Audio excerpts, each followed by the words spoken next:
Jake Morrison pushed through the thick green leaves that hung from the tall trees. His boots made soft sounds on the ground, covered with fallen leaves. The air smelled sweet and strange, nothing like Earth. This new planet was called Kepler 442b, and Jake was the first human to walk on its surface. Behind him, 3 other people followed. Lisa Hayes carried a big rifle and watched for danger. Danny White looked around with wide eyes, amazed by everything he saw.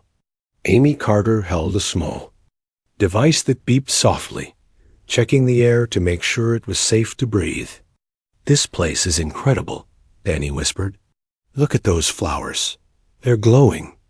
Jake smiled but kept walking. They had a job to do. The big ships back on Earth needed to know if this planet was safe for humans to live on. So far, everything looked good. The air was clean, the water was pure, and they had not seen any dangerous animals. "Stay close," Jake said. "We don't know what lives here." They walked for 2 hours through the forest. The trees were so tall that Jake could not see their tops. Strange birds flew overhead, making musical sounds. Some had feathers that changed colors as they moved. Then Amy stopped walking. "Jake, look at this." She pointed ahead. Through the trees, they could see something that did not belong in a forest.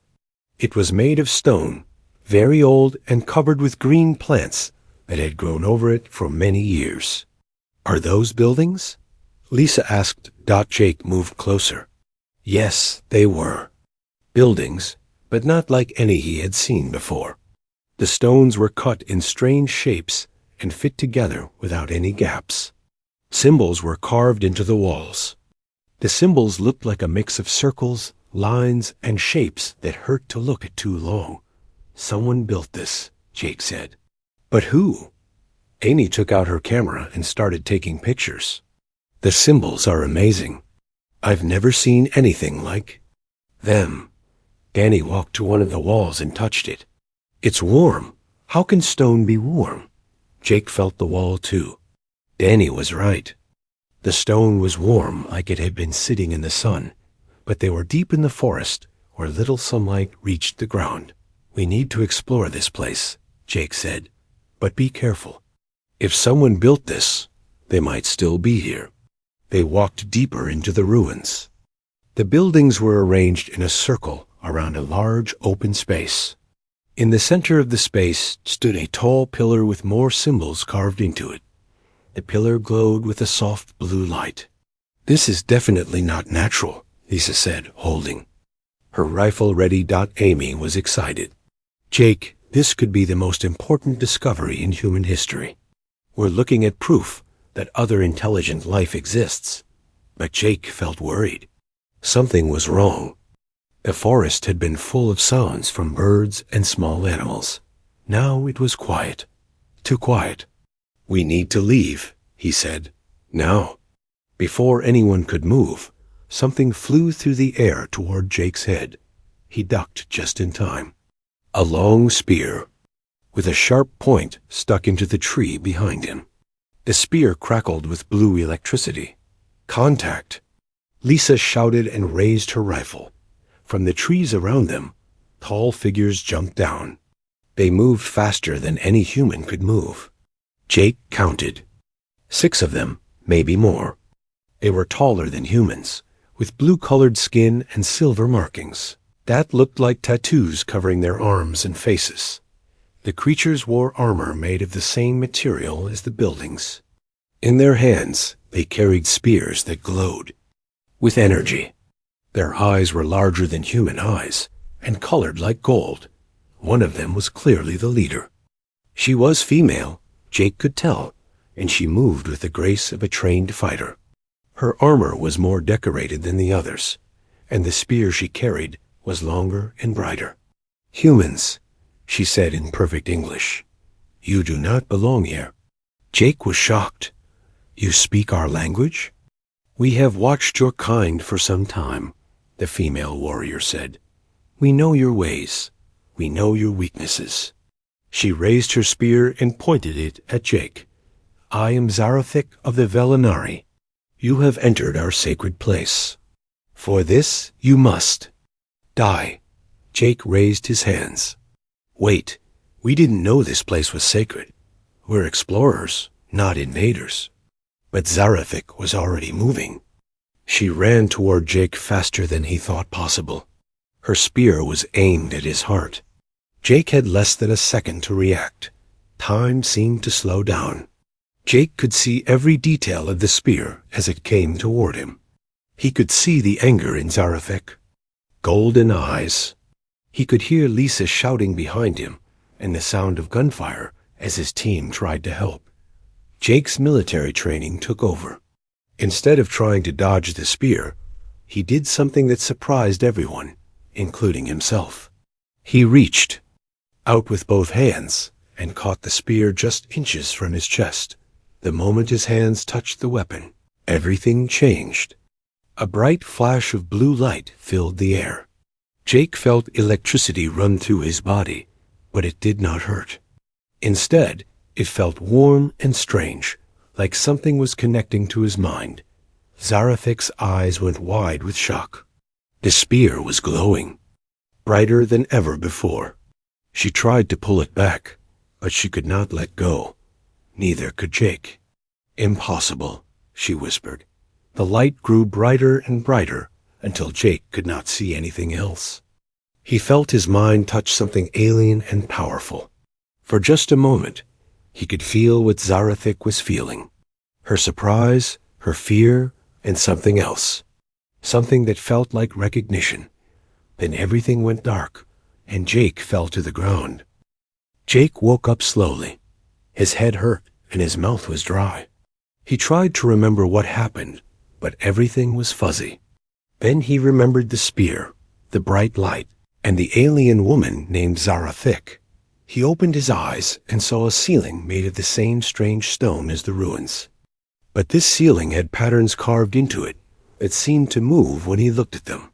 Soft blue light came from crystals set into the walls.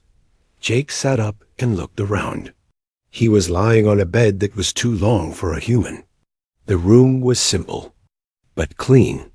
Through an opening in the wall, he could see other buildings and creatures walking around. "You are awake," a voice said. Jake turned and saw an old alien sitting in a chair near the bed. This one was different from the warriors. He had gray skin instead of blue, and his eyes were kind instead of angry. He wore long robes instead of armor. "Where am I?" Jake asked. "You are in our village," the old alien said. "My name is Kethmer. I am what you would call a priest or teacher among my people. Where are my friends? Are they safe?" Kethmer nodded. "They are safe. They are being cared for in another building. They have not been harmed." Jake felt relief, but he was still confused. "Why? Your warrior tried to kill me." "That was before." "The bonding," Kethmer said. "Everything changed when you touched the soul's edge." "The what?" Kethmer pointed to the corner of the room. Jake's eyes followed, and he saw the spear that Zarathik had carried. It was resting against the wall, still glowing softly. That spear is called Soul's Edge. It has been in Zarathik's family for many generations. It is not just a weapon. It is a sacred object that connects the spirits of warriors. Jake did not understand. "What do you mean?" "When two warriors touch Soul's Edge at the same time during battle, they become bonded. Their life forces connect. They become like two parts of one whole." Jake felt a chill run down his back. "Are you saying that I'm connected to her?" "Yes. You and Zarathik are now bound together by the old laws. Neither of you can be far from the other without great pain. Your emotions will mix together. In time, you may even share thoughts." Jake shook his head. "This is crazy. I just touched a spear. How can that change anything?" Before Kethmer could answer, Jake heard footsteps. In the hall outside. He knew without looking that it was Zarathik. He could feel her coming, like a warm feeling in his chest. She entered the room, but she looked different now. Her armor was gone, replaced by simple clothes. Her face was not angry anymore, but she did not look happy either. "Human," she said, "we must talk." Jake stood up. As soon as he did, he felt something strange. He could sense how Zarathik was feeling. She was angry, but also scared and confused, just like him. "You feel it too," she said. It was not a question. "Yes, this is really happening, isn't it?" Zarathik nodded. "The bonding is real. I have never heard of it happening with someone from another world, but the old laws do not lie." Kethmer spoke up. "The bonding is permanent. It cannot be undone. You are now responsible for each other's safety and well-being." Jake looked at Zarathik. "What does that mean exactly?" "It means I must protect you with my life," she said. "And you must do the same for me. If one of us dies, the other will die too. If we are separated by too much distance, we will both become sick and weak. How much distance? Perhaps a day's walk, maybe less." Jake sat back down on the bed. This was not what he had expected when he came to this planet. "And there's no way to break this bond?" "None," Kethmer said. "But the bonding is not a curse. It is considered a great honor among our people. Bonded, warriors are stronger together than they ever could be alone." Zarathik made a sound that might have been a laugh, but it was not a happy sound. "Honor. I have never been defeated in battle. I am called the Spear of the Storm. Now I am bound to a weak human who knows nothing of war."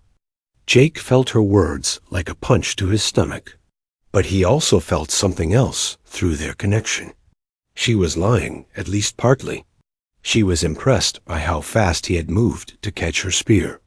"I may not know your kind of war," Jake said, "but I know how to fight. I'm a soldier, just like you." "You are nothing like me," Zarathik said, but Jake could feel doubt in her emotions. Kethmer stood up. "You must both learn to work together. There is something you need to know about why we are here." "What do you mean?" Jake asked. "We are not a native people of this world. We came here as refugees, running from a great enemy. They call themselves the Dominion of Shadows, and they have been hunting us across the stars for many years." Jake felt a cold fear in his stomach. "Are they coming here? We do not know. But if they find us, they will not only destroy us. They will destroy anyone who helps us, including humans." Zarathik moved closer to Jake. He could feel her worry mixing with his own. The Dominion does not allow other species to exist freely. They conquer everything they find.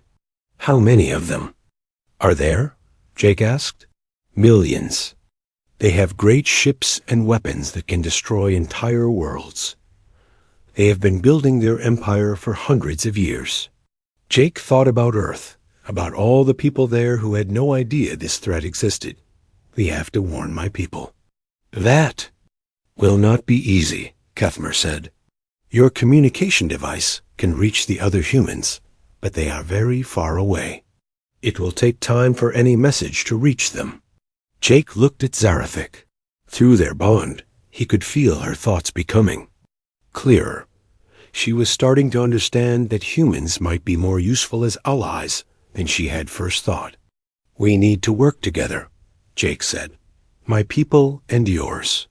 If this Dominion is as dangerous as you say, we'll need all the help we can get."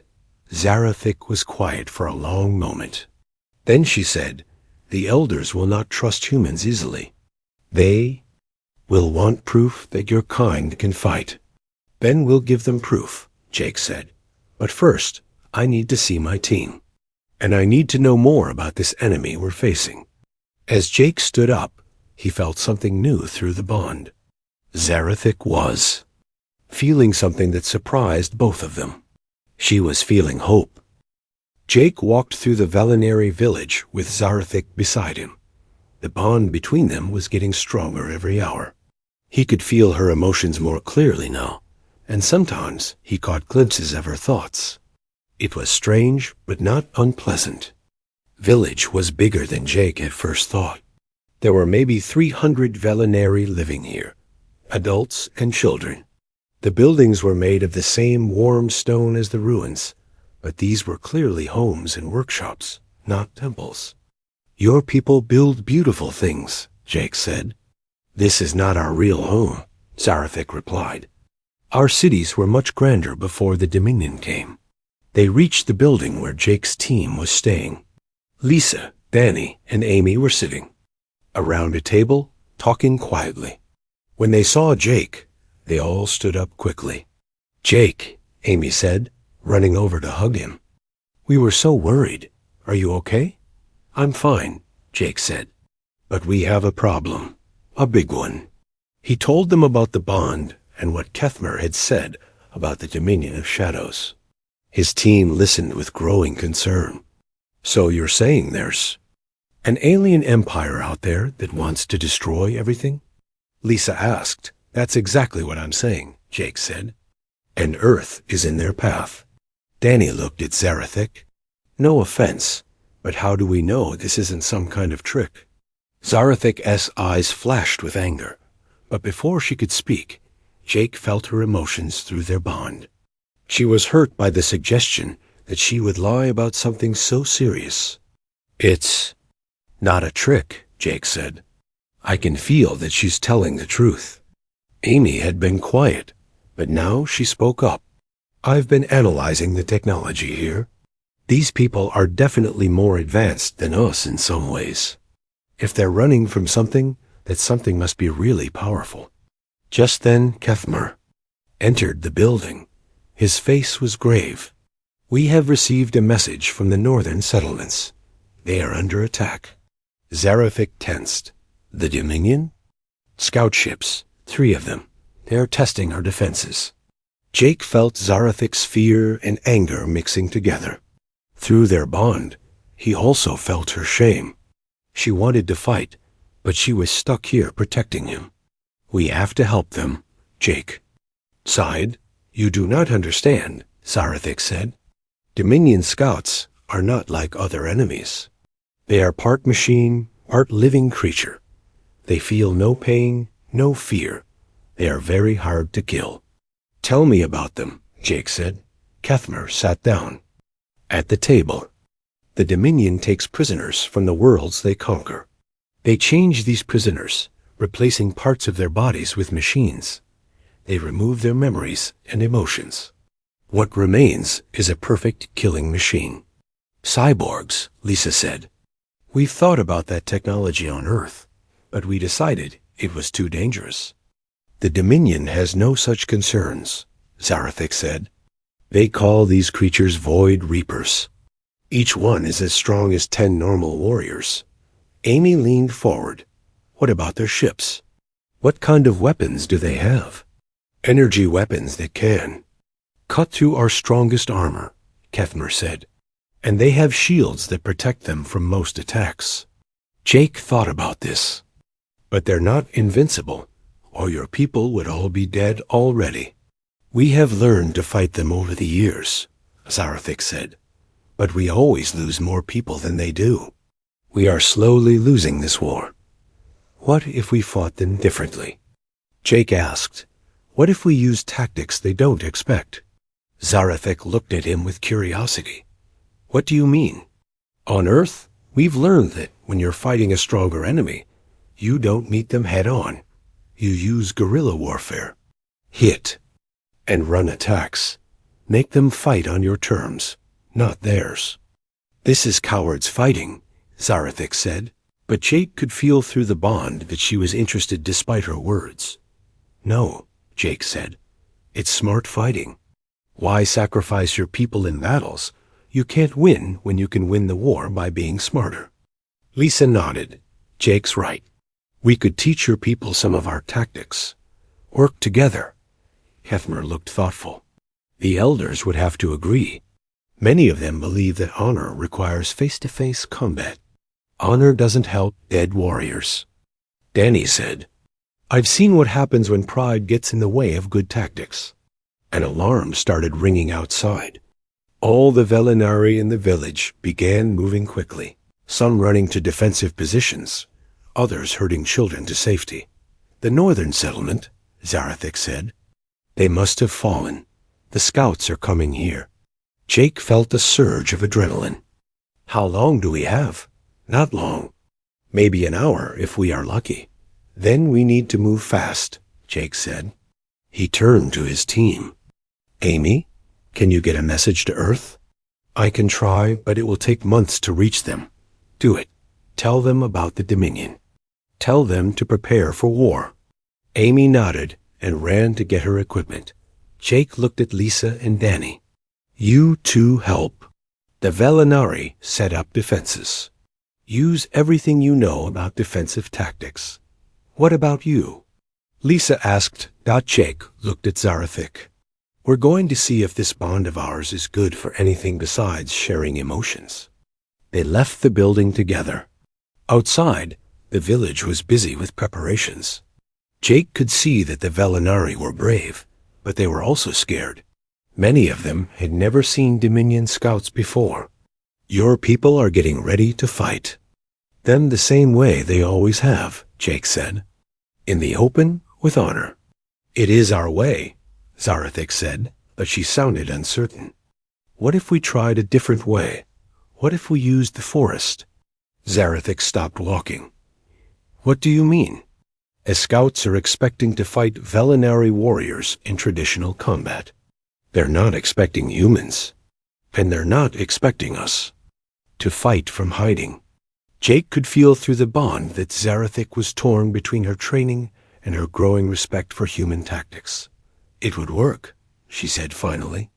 But the elders would never agree. Then we don't ask permission. Jake said, we just do it. Before Zarathik could respond, they heard a sound in the distance. It was a low humming noise that seemed to come from the sky. They're here, Zarathik said. Jake looked up and saw 3 dark shapes moving through the clouds. They were sleek and angular, nothing like human ships. As they got closer, Jake could see that they were covered in what looked like black metal that seemed to absorb light. Those are scout ships, Zarathik said. Each one carries 20 Void Reapers. 60 enemies, Jake said. How many warriors? Do you have? 40, maybe 50 if we count the older ones, and the young ones who have just finished training. The odds were bad, but Jake had faced worse. We can do this. But we have to be smart about it. The ships were getting closer now. Jake could see energy weapons charging on their hulls. In a few minutes, the battle would begin. Trust me, Jake said to Zarathik. Trust the bond between us? She looked at him for a long moment. Then she nodded. I trust you. Jake smiled grimly. Then let's show these Dominion scouts what happens when humans and Velinari fight together. The first Dominion ship landed in the open space near the village. Jake watched from behind a large tree as the ship's door opened with a hiss. What came out made his blood run cold. The Void Reapers were once living beings, but now they were something else. Half their bodies were replaced with dark metal and glowing circuits. Their eyes were red lights that swept back and forth, looking for targets. They moved in perfect formation, like a machine army. Jake felt Zarathik's fear through their bond, but also her anger. These creatures had destroyed her world and killed her people. Now they were here. Remember the plan, Jake whispered into his radio. Wait for my signal.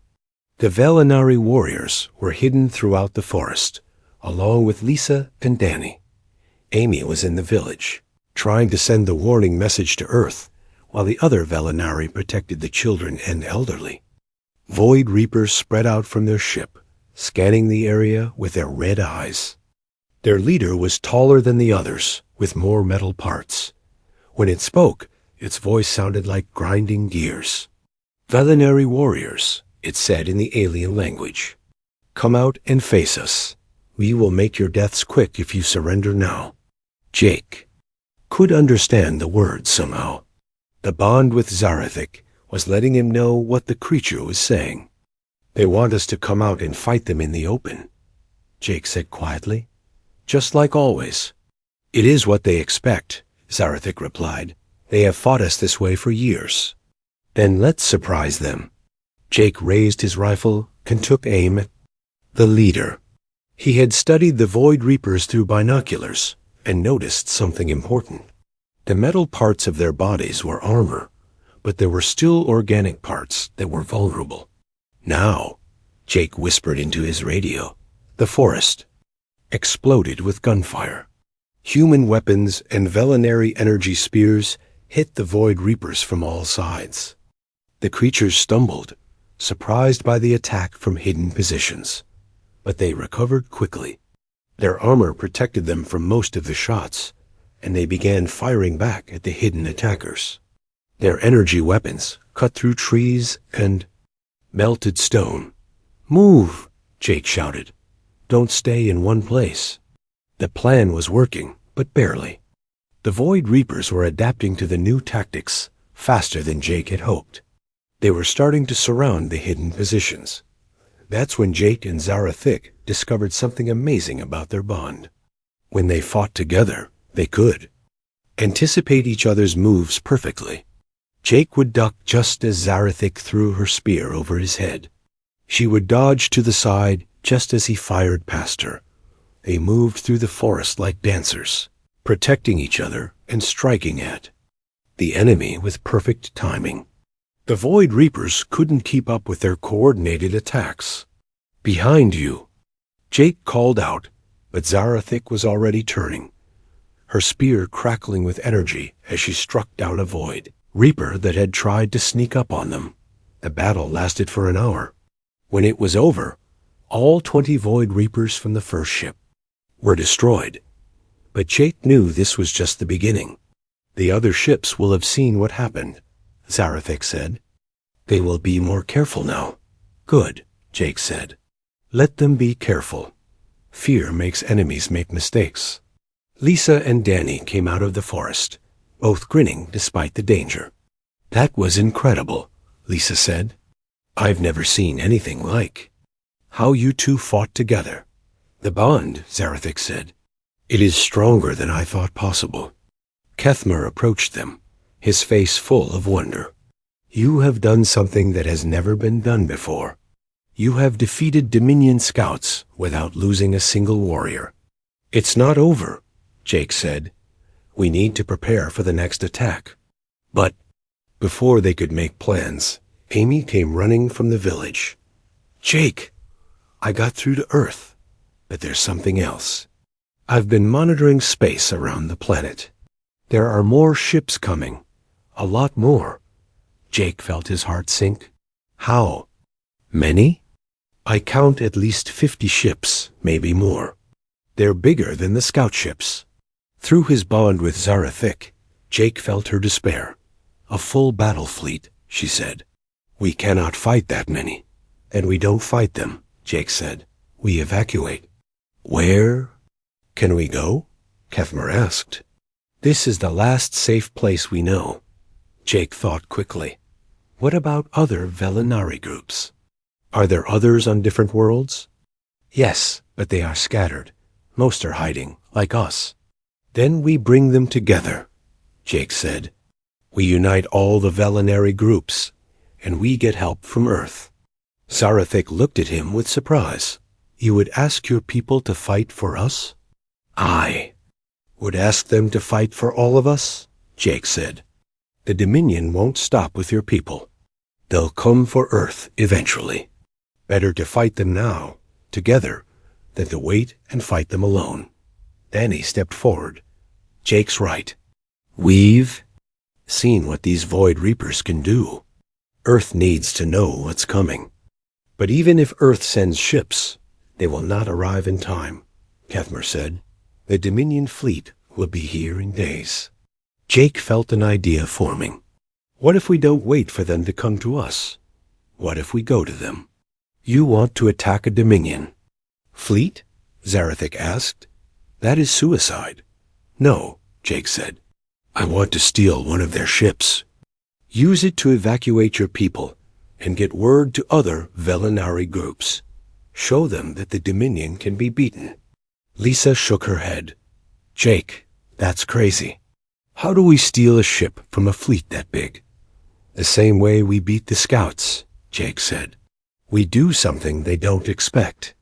Through the bond, Jake felt Zarathik's emotions changing. Her despair was turning into hope, and her hope was turning into determination. It could work, she said slowly. The Dominion has never lost a ship to boarding action. They would not.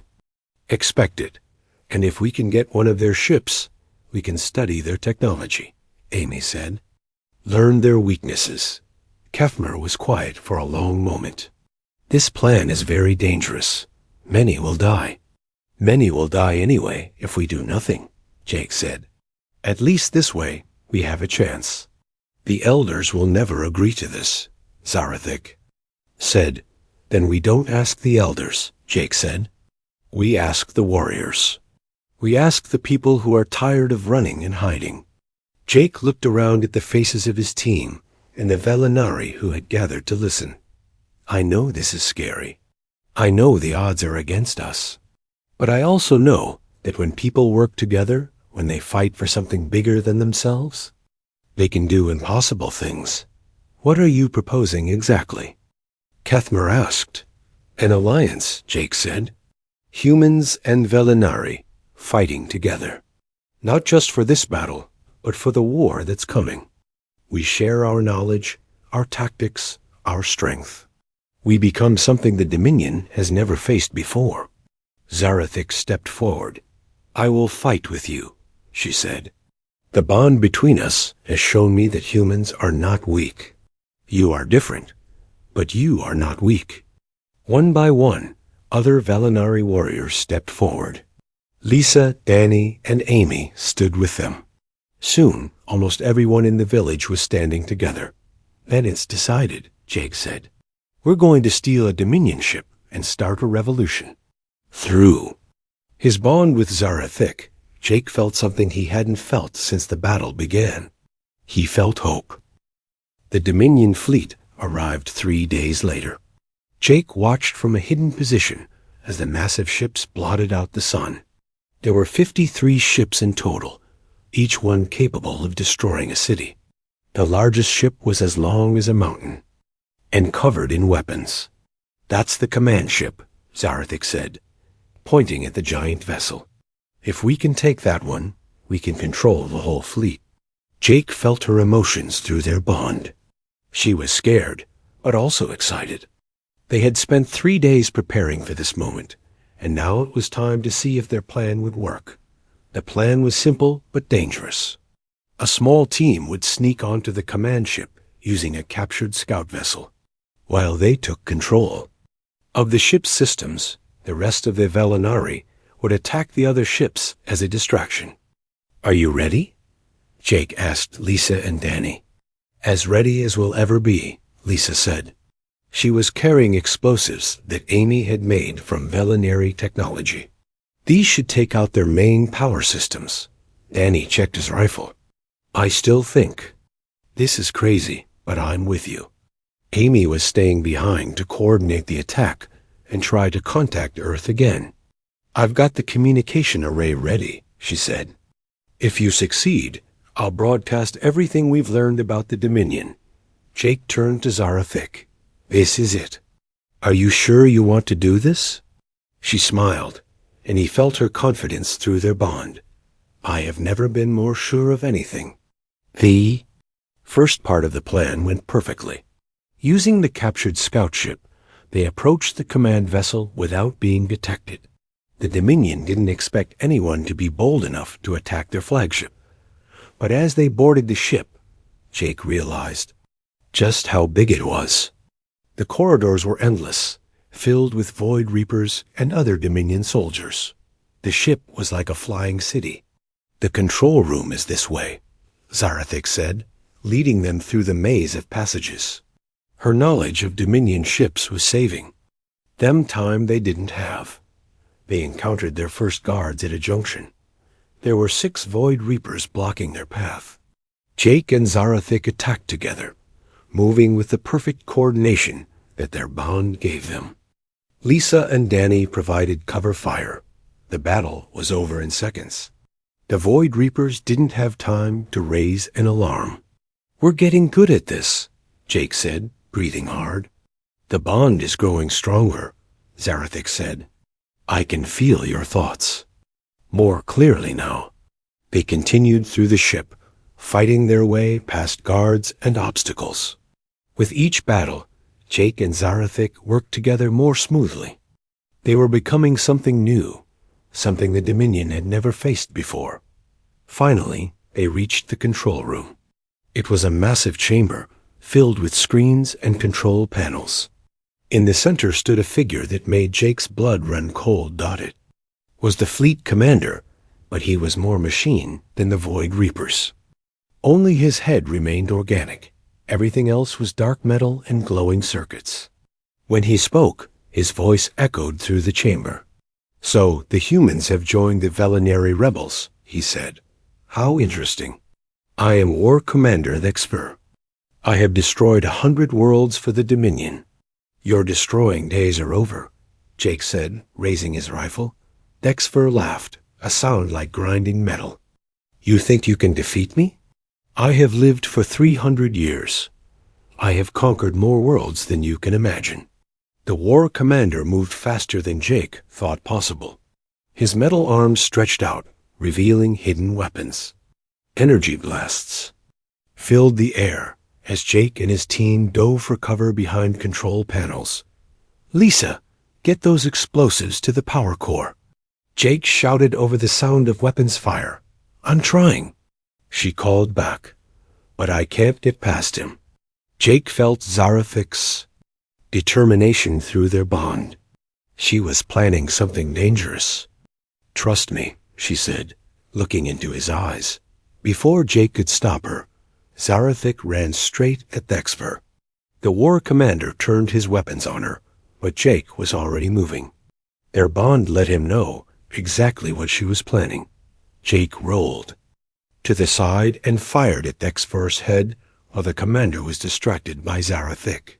His shots hit home, damaging the organic part of the creature.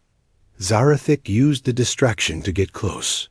Her spear crackled with energy as she struck at Thexfer's chest. The weapon cut through his armor, revealing the machinery inside. "Impossible," Thexfer roared. "No one can coordinate like that." "We're bonded," Jake said, firing again. "Something you'll never understand." The battle with Thexfer lasted 10 minutes. In the end, it was Danny who finished him, while Jake and Zarathik kept the War Commander busy. Danny snuck around behind him and shot out his main power core. Thexfer fell to the ground, his red eyes slowly going dark. "The Dominion ... will ... stop ... Maybe not," Jake said, "but they'll have to face us now." Lisa had reached the ship's power systems during the fight. "Explosives are set," she called out. "We have 5 minutes to get control of this." "Ship," Amy's voice crackled over their radios. "Jake, the other ships are moving. They know something's wrong." Jake ran to the main control panel. The symbols were alien, but Zarathik was there to help him understand them. Through their bond, her knowledge became his knowledge. "There," Zarathik said, pointing at a section of controls. "That will give us command of the fleet." Jake pressed the controls, and suddenly every screen in the room lit up. He could see all 53 ships in the Dominion fleet. More importantly, he could control them. "This is incredible," he said. "We can shut down their weapons, turn off their shields, even make them fight each other." "Do it," Zarathik said. Jake started entering commands. One by one, the Dominion ships began to malfunction. Some lost power completely. Others turned their weapons on each other, thinking they were under attack. "Amy, are you seeing this?" Jake called into his radio. "I'm seeing it, and I'm broadcasting it to every Velinary group in the galaxy," Amy replied. "They're going to know that the Dominion can be beaten." But their victory was short-lived. Alarms started ringing throughout the ship. "What's happening?" Lisa asked Zarathic checked the displays. The ship is set to self-destruct. Dexver must have activated it when he realized he was losing. How long do we have? Jake asked. 10 minutes, maybe less. Jake felt panic rising in his chest, but through the bond, Zarathic's calm strength steadied him. We can get to the escape pods, she said. What about the other ships? Danny asked. There are still working Dominion vessels out there. Jake looked at the control screens. He had an idea, but it was dangerous. I can program the remaining ships to jump to random locations in space. Scatter them so they can't regroup. That will take time, Zarathic said. Time we don't have. Then we stay, Jake said. I'll program the ships while you three get to the escape pods. No, Zarathic said firmly. We are bonded. We stay together, or we die together. Lisa and Danny looked at each other. We're not leaving either, Lisa said. We're a team. Jake felt a surge of emotion from Zarathic. Through their bond, he realized she had never had friends willing to die for her before. The concept of loyalty beyond duty was new to her people. Then we work fast, Jake said. For the next 8 minutes, they worked frantically. Jake programmed the Dominion ships while Lisa and Danny gathered intelligence data. Zarathic watched for enemies and helped translate the alien computer systems.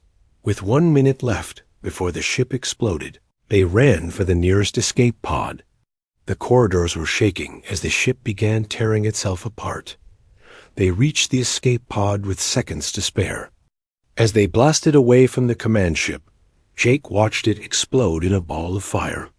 Around them, the scattered Dominion ships were jumping to hyperspace, fleeing in all directions. We did it, Danny said, hardly believing it. No, Jake said, looking at Zarathic. We started it. 3 months later, Jake stood on the deck of the first human Velinari joint ship. It was built using technology from both species, combining human engineering with Velinari energy systems. The bond between him and Zarathic had grown even stronger. They could now communicate without words and fight as one being. More importantly, they had learned to love each other, not just as bonded warriors, but as partners in every sense. The first joint fleet is ready, Amy reported. She was now the chief communications officer for the Alliance.